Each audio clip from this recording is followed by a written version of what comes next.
musical.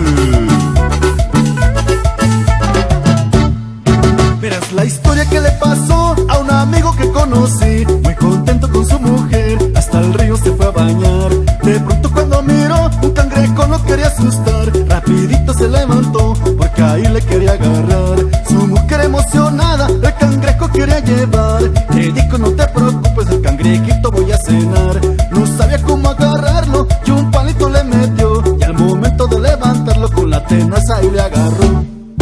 Le agarró ahí, el cangrejito le agarró ahí. Le agarró ahí, el cangrejito le agarró ahí.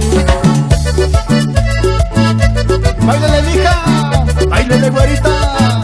Así, go, solo.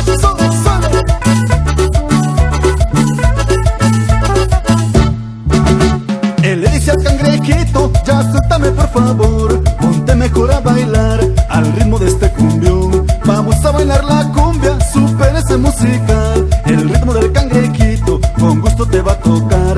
El baile del cangrejito es un baile popular. Meneando la cinturita y las manos para atrás. Meneando la cinturita y las manos para atrás.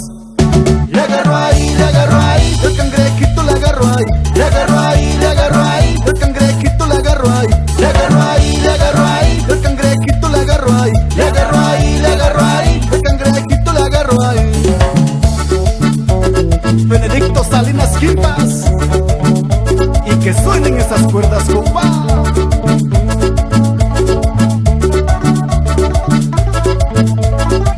Este es el ritmo y la sabrosura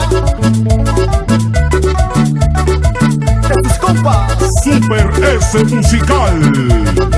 ¡Eso!